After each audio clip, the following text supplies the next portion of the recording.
I Okay. start because I'm Miriam. Hello, Ed. Hello, Jeremy. How are you? That's it. Hi. Good, We, and yourself? Well, that's the intro. hello. Yes, I'm pretty good. So, tell us. What? So, welcome to Le Parti. It's your weekly destination to hear about all the hospitality industry news. And my name is Jeremy, and this is Mish. Hello. What we basically do for you is we dig through hundreds of different news sources, media, blogs around the industry, so you don't have to. Then, basically, we also get you connected with everything else, global events, whatever happens that is interesting in academia. If there's any new software that needs your attention, or anything that is having an impact on our industry. We will add our own opinion to it and our own spin, but we do provide the sources, so you're more than welcome to fact check us. And that's it. All right. I guess. So, what's on the menu today? I think there's quite a lot of things that happened last week. Uh, not some things not as exciting as others, but I would say we can start with the hospitality panel that basically was talking about lifestyle hotels. Mm-hmm. It's not a very not a very new thing. That's why we kind of looked at it as a follow up news. But apparently now in the wonderful continent of Europe, there are over 956 hotels that classify themselves as lifestyle.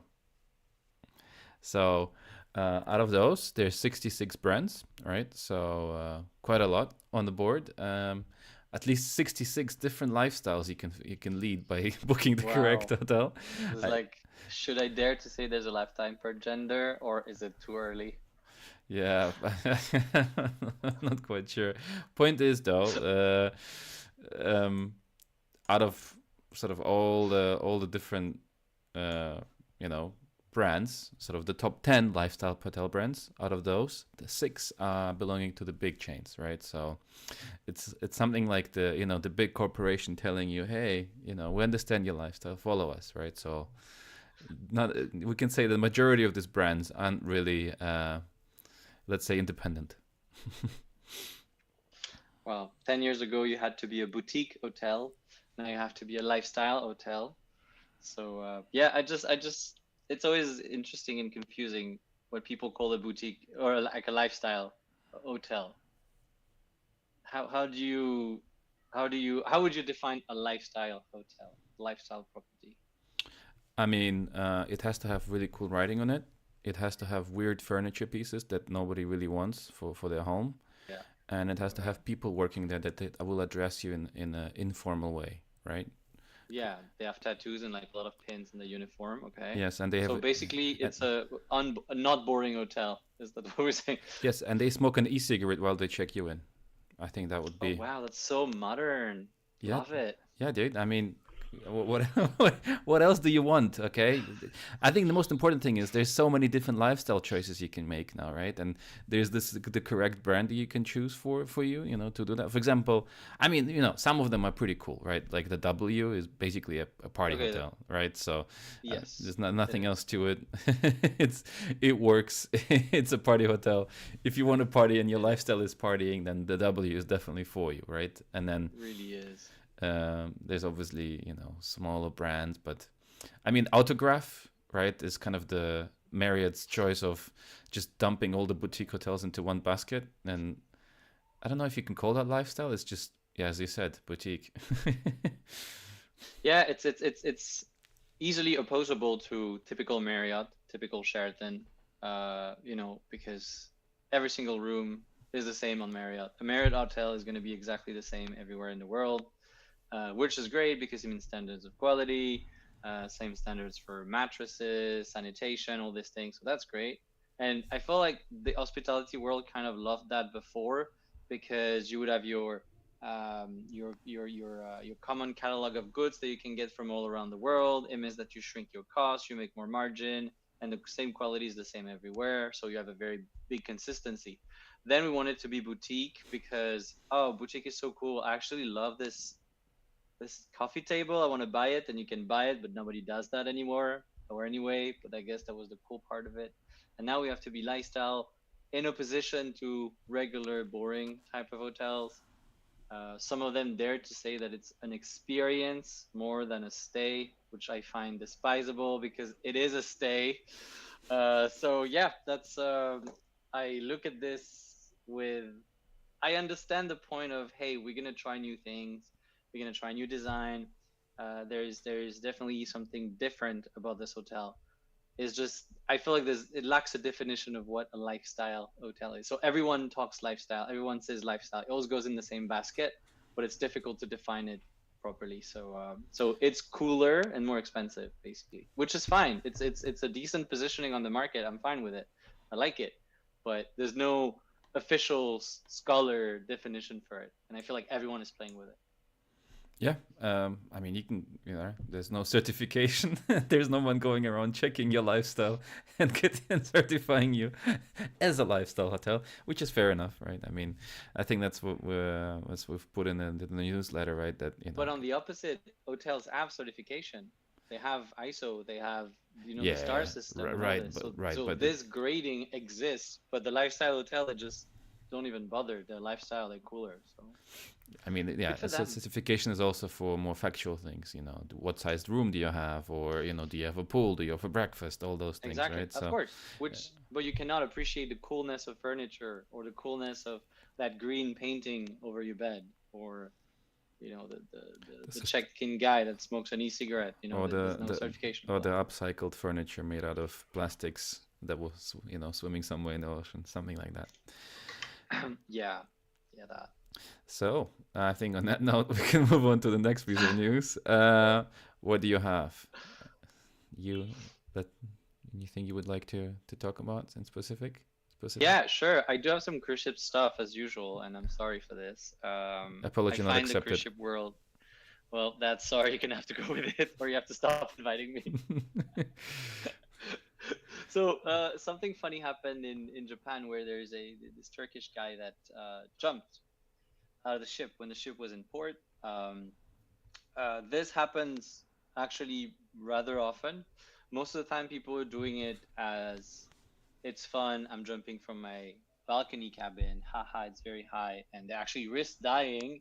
And then 1,000 crew members are involved into rescuing that. So that's kind of dumb. There's a very dumb video of a guy jumping from the 18th deck from his cabin in Fort Lauderdale or something like that. But that's different because in this case, the Turkish man is suspected of using the cruise to immigrate illegally to the country. We have a word for that on ships, and it's called jumping. We say you jump.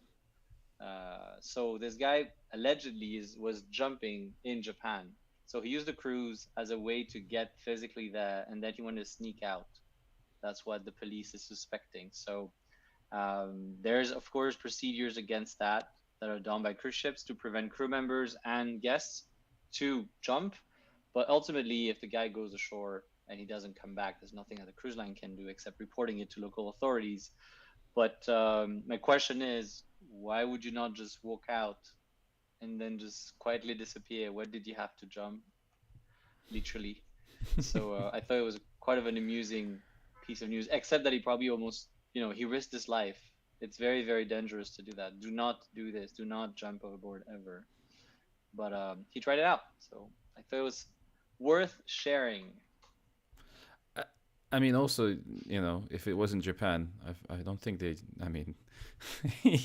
not going to be very welcoming, in the sense they're just going to give him a refugee title and let him live there. You're on a cruise ship and you ask for asylum. Yeah, I mean, you're already well off to to book that trip in the first place. Yeah, for sure. Maybe cruise in Japan are expensive. But I mean, look, nobody interviewed him, right? Maybe his motivation was that the cruise ship experience was just so bad that he really wanted to escape. But you can still walk down the gangway. It's a much safer and drier way to leave. But sometimes it's just so bad. You really want to leave right now, right? So I'm sure you had similar experiences in life, Jeremy. Have you ever jumped off balconies? No, come on. I never jumped over a balcony ever. Of course. No, but I mean, right? So. Have you? No, I have not. No. Should I? No. I mean, according to this man, we can definitely try it in Japan. So, yeah, the search as Yeah. you with this we found right the video the search was suspended. They haven't found him yet. So, I guess he can book his room again. Good for the cruise. Yeah, well, he's probably unfortunately blacklisted for every ship in the world, but yeah, that's interesting way to do tourism. But there's actually a very interesting training that is done for every single crew member on board, as per IMO. We have to go through something called security training and security awareness, and it really gives you a lot of information on how to deal with stowaway, with people that sometimes, because ships are going to call different ports, different countries, so it can be used to smuggle goods, it can be used to smuggle people, it can be a gateway for people to run away from a place and go to another place. So there actually are procedures to deal with this, and by law, every crew member is supposed to be familiar with that. Every crew member was trained on handling this, so it is a very big deal for us. But I mean, what are you supposed to do? The guy just jumps off his own balcony and he swims away, right? What is the procedure then in that case? Shoot Well, him, technically, shoot, it's a shoot man him with a overboard. harpoon and put him back in, or It's a man overboard procedure technically in this case, but Hmm. yeah, if he just literally swims away, and it really looks like he's swimming away and trying to make his way to land. Yeah, in this case, I guess the crew, like the officers, report him as someone that jumps. So That's it. legally, I mean, literally and figuratively. And that's it. That's where it ends then. All right. Okay. Next piece of news. Something more on a serious note. So there is a there's a wonderful sort of the reporting on the pipeline of different hotels across the world. Right. We've looked into Saudi Arabia recently, into Europe, in America, into US as well. For example, in Saudi Arabia, the most, in most regions now, the pipeline has already increased year on year quite a bit, and it's basically, in brackets, recovered from 2019 levels, because there's more being developed now than back then.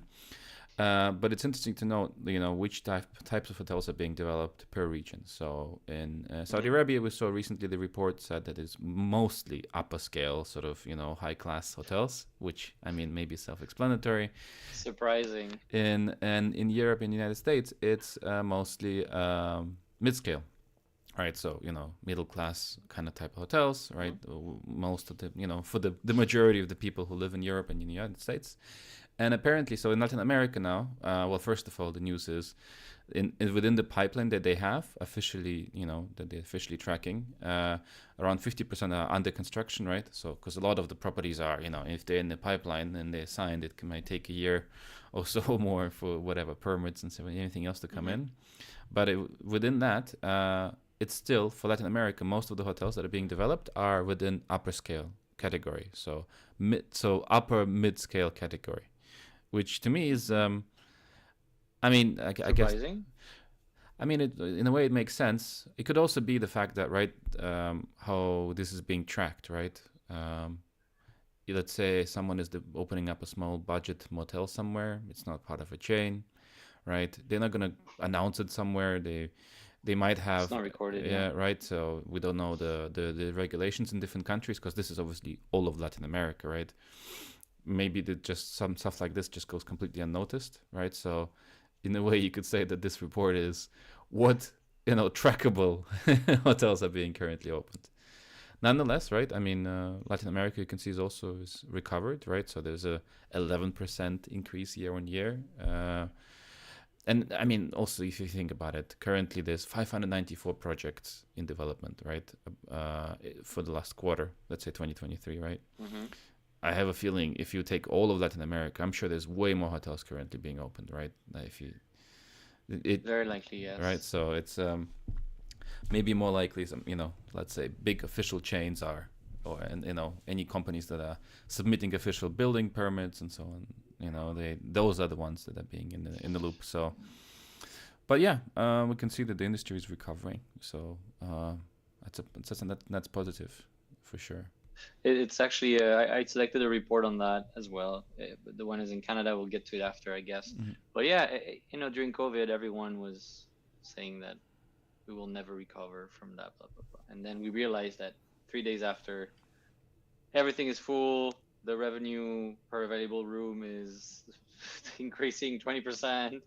The ships are full, new hotels, new boats, new everything. So people are eager to travel, and of course, Latin America has a lot to offer, a lot of different styles to offer. It is the gateway to Antarctica, so there has like a lot of pros, and ultimately people are traveling there. And Well, the number one but country for, with development, at least, you know, those are the, in the pro port is Mexico, right? Maybe makes sense since it's one of the more developed countries in the region.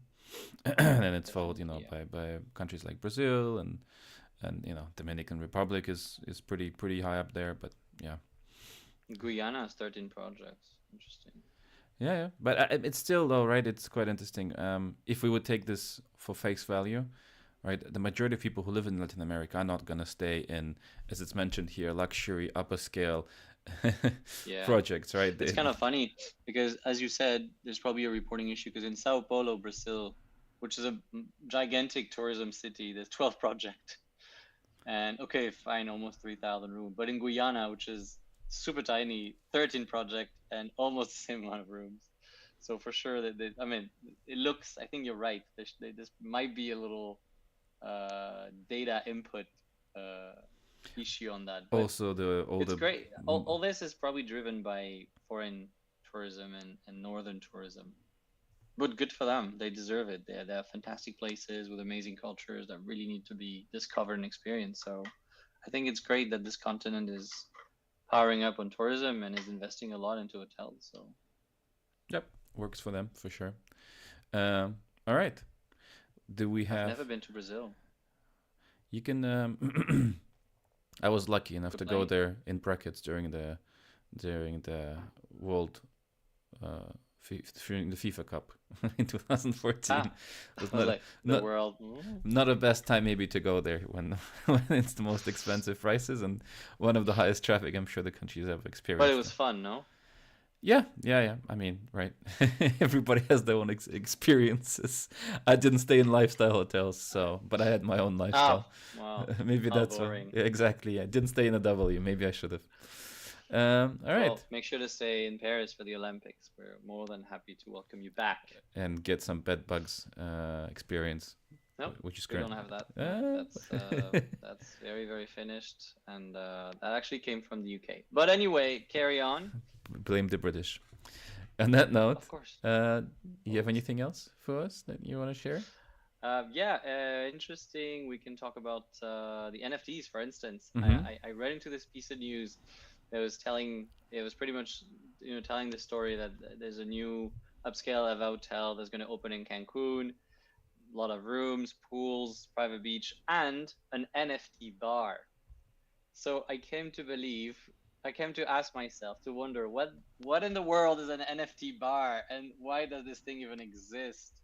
So the article was not really explaining what the NFT side is going to be. Like, can you buy drinks, and do you also get the token of this drink? Like, do I get like an Ava Cancun margarita unique NFT and I can resell it for billions of dollars? Or like it was a bit obscure on how that was going to work. So I tried to do more research, and it seems like there is also a restaurant in, I think, New York, that opened, and I had this partnership with whichever chef. I can actually find it. It's over here. Which chef Spike Mendelssohn, which I do not know, but it's a pizza restaurant that is doing some sort of collaboration with Top Chef, the show. And basically, there you can buy the pizza, but you also get the NFT token that you can exchange later on a market. And no, like it's just very odd to me because NFT came around, was overvaluated. Somehow the hospital industry must have said, wait, that looks great. Let's do NFT as well. But by the time that we are doing it, it's already like gone and nobody's talking about it anymore. People call it a scam, a scheme, whatever. So I thought it was very interesting to see that there's still brands like Ava that are, saying like, oh, we have a tech-friendly NFT bar in our super hotel near the beach in Cancun. So I don't know what's your I don't know what's your input on hospitality and NFT but it's just, to me, it's just very amusing. Uh, I don't see the point. but I mean, you have people at the bar inherently are maybe the most gullible, right? They are by definition drinking. The Maybe, spring break people, yeah. maybe at that point you're like, oh look, that cocktail, or you want to buy the NFT of that Let me buy cocktail. this margarita NFT. Yeah. And It's then just $200. you basically scan some QR code or whatever. Let's say make a transaction with your credit card, and then you get a NFT file, basically Link. an image on your computer that you just paid for. But you're the only one that gets it in the world, so basically it has a value, right? But it had a value when the ape thing was valued at hundreds of thousands of dollars, but now it worth nothing because it is an image and people realize that. So how come, except for us to talk about it and except for the press to talk about it, like what's the point of having an NFT bar in your hotel? You just have like a regular bar or whatever other theme bar, but an NFT bar, it's very odd. I think me and It's you, very, Jeremy, very are odd. So it's we're just not enlightened enough to understand this. I think that's the it's problem. too lifestyle for us, maybe. Yeah. I read also somewhere, I didn't link that, but I read also somewhere that there's some hotels that have NFT gallery room where instead of having art, you have screens that display the NFT art and you can purchase that. So it's pretty much an e art gallery that there is in the hotel, which I'm all right with, and I feel more how can I say, more comfortable with. And that reminds me that I was contacted once by a company when I was working on cruise ship that said, "Hey, you're working for this company, blah blah blah.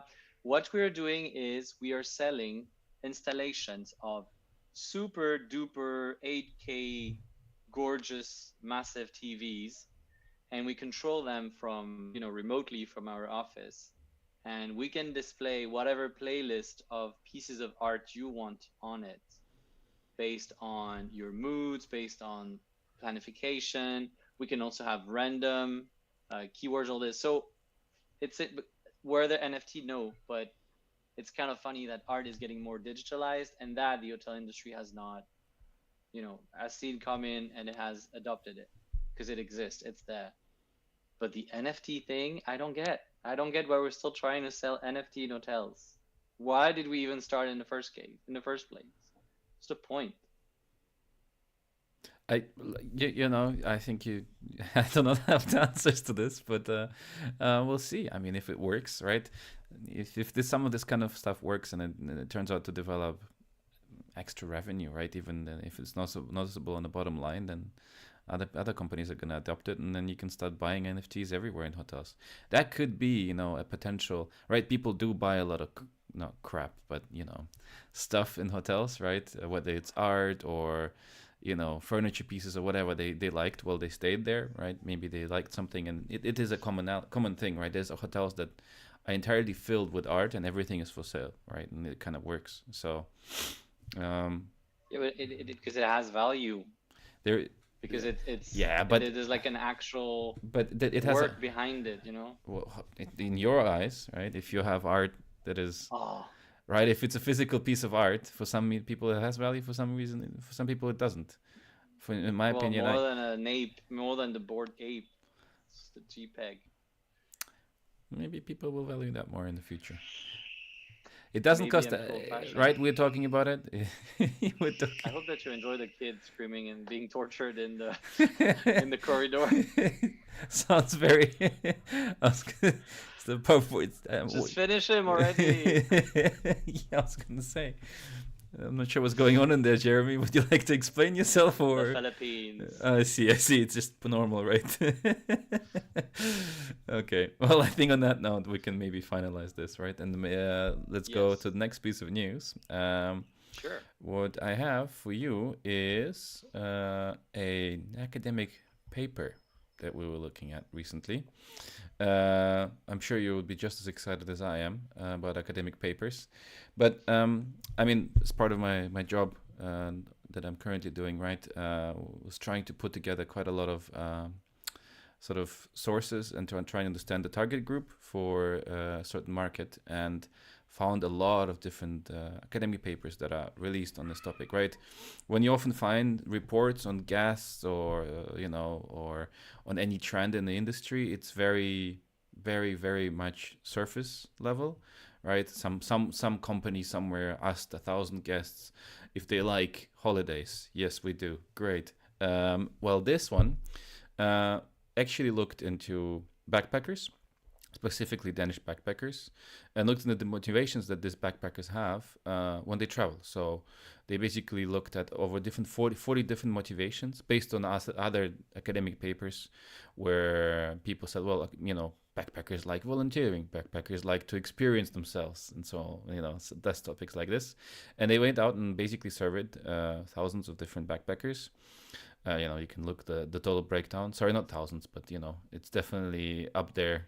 So it's several, hundreds, and they've basically isolated 12 different motivations that had a correlation between, basically had a higher score of, um, they were rated as important reasons for people to go traveling as backpackers, right? So you can see here some reasons like sun and beach, self-actualization, gastronomic experiences, nature, all the things we kind of know. Um, the most interesting part to me was the reasons that are why did people stay, sort of the mom reasons, and how they changed over time when backpackers traveled multiple times. So the top 3 reasons you can see are stimulation, host site involvement, which basically means experiencing the culture locally, and nature, right? You can see that, for example, nature, if you start traveling more and more and more, does not change. So you see the mean. So basically the people had the option to rate from 1 to 5, 5 being super important, right? Super important reason, 1 not important at all. And the more you travel, the nature topic really stays. But for example, stimulation and local culture starts decreasing a little bit. And then you can go down the reasons for example, volunteering, right? I think backpackers and that target group are one of the more famous people who go out there and travel because of a charity or something. Well, apparently it's the least important reason. Now, right, there were a total of 40 reasons, so it still is important, but it's one of the least important reasons why people. Yes, in the top, it's the least. Yeah, exactly. And then stimulation, we can look that up here.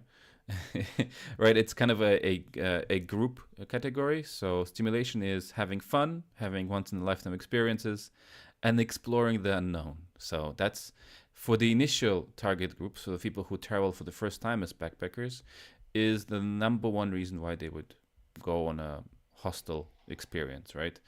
They want to experience things, which is fair enough, But I think papers like these are extremely important because, we look at all this crappy reports that, some companies are trying to sell for thousands of dollars. And this is academic papers that you can go on the university website and just look up, right? Don't even have to pay anything for it. You can, if you want to, buy a journal for several hundreds of dollars. But this is like, if you're running a hostel, to me is extremely important. You immediately understand what does your group want, and you can talk to them more. You can. So, for example, there's another paper that we looked at that came out recently. Well, recently, no, but it's a paper that is still relevant, and it broke down, for example, the sort of the categories of spending that people had in fjords. Now, there's other papers where I found that basically had. Papers like about the Sicily region or international visitors in the United States, right? There's different papers addressing the same topic. But for example, for Norway, right? Let's say you are a hotel in Norway. Well, here is your exact breakdown of an average spending of a tourist, also by target group. And you can see how it changes, right? So, for example, France spends apparently for some reason the most amount on transportation. I'm not sure why, but for example, eating out, you would think the French would spend most, but the British are spending way more on eating out than anybody else. Of course, the food they have at home is very challenging. Yeah, Norway is definitely better, huh? It's the cultural capital of food. Salmon. So you basically have this breakdown, right? I mean, you can look at an average. Kind of makes sense. An average tourist in Norway spends 32% on accommodation. On Fair, com, yeah. fair enough, right? And then there's other things, activities, eating out, groceries is a very big topic, right? So, if you're running a hotel, you say, okay, groceries. Basically, let's say my typical guest is going to spend let's say $100 a day on total of all the things he's going to spend, right? To capture more, you shouldn't be trying to give him, I don't know, perhaps an amazing, let's say, cigarette selling experience, or I don't know. But yet you look at this and you say, look, first of all, eating out. If I don't have a F&B option, maybe make a partnership, right, with the local restaurant. Then groceries, right? There is now concepts where you can install this micro kiosks for food in Sure, hotels. there. Yeah, so find that, and you Does it can. have shopping, transportation? Whoa.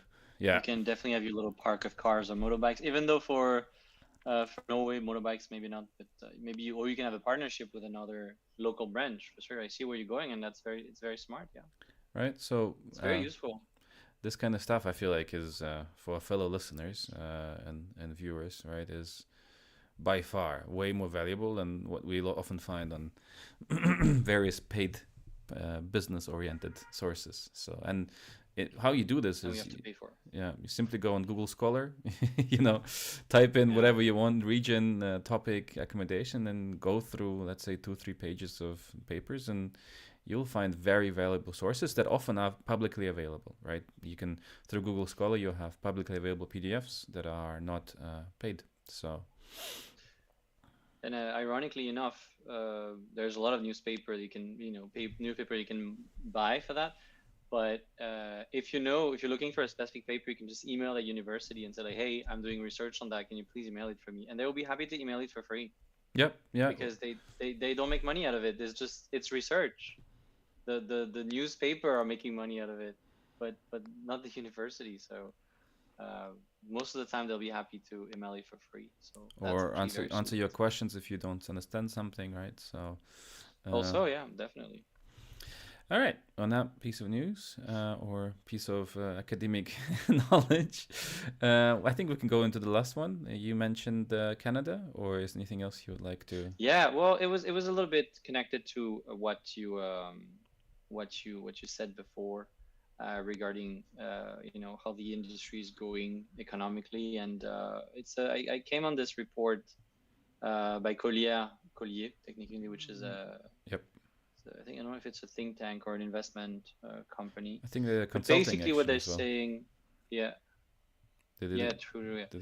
Yep. Basically what they are talking about in the report is that in 2023, so last year, the investment in Canada in hotels is 1.65 billion Canadian dollars, which is quite a lot when you think of it. And another information that, in my opinion, speaks more is that the RevPAR, so the revenue per available room, keeps going up, which means that hotel keeps making more revenue per room, per available room.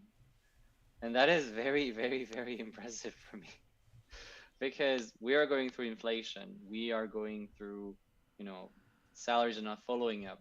There's all this difficulty in economy, but yet we still pay more and more for hotel rooms every year.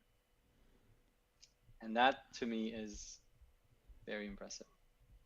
It could be something that could also collapse in itself, right? At some point, I think a lot of hotels are trying to kind of catch up, right, from the money that they didn't make in during the Mm-hmm. COVID period, and at some And point, people are paying. yeah, they are, right. Everybody. They also remember there was this trend of revenge travel. You're kind of like going out there, Yes. right? And you want to really make sure you've traveled all the time, a bit extra than compared to the past few years because you couldn't. Um, there is an argument to be made that perhaps that might fall in the future. And if you look on page number, I would say it's number 3. On the bottom left, there is an interesting graphic also that shows the weekday occupancy. Mm-hmm. Yep. And what we see is that the occupancy is or the same on the last 3 months of last year, Yep. or higher than it was in 2019. So it is more expensive, but people are still going more. They're still on weekdays traveling more. So there really is this, I think, revenge traveling, like you talked about a few seconds ago, is that's still on. People are still doing it. People are still traveling. They're still eager to spend money on tourism, accommodation, restaurant activities. And I just find it very surprising when you know all the difficulty that the middle class is having to, to end their month in the positive. So I think this is great for us, of course, because it means that one of the most important thing for people is to get around, to go around. So that means there will be a lot of opportunities for the industry to keep developing, hiring, innovating, and all this. I'm just very impressed how by this trend. I'm just very impressed how big this trend is. So I wanted to share that. There it is, transaction history and so on. Yep. I mean, I think we can end this on a positive note. Amen. Started with people jumping off cruise ships and ending with a positive net positive for the industry. That's always positive. Always. One jumps off, two book more. Well. All right. Well, thank you, Jeremy, for joining. My pleasure. And I guess we see you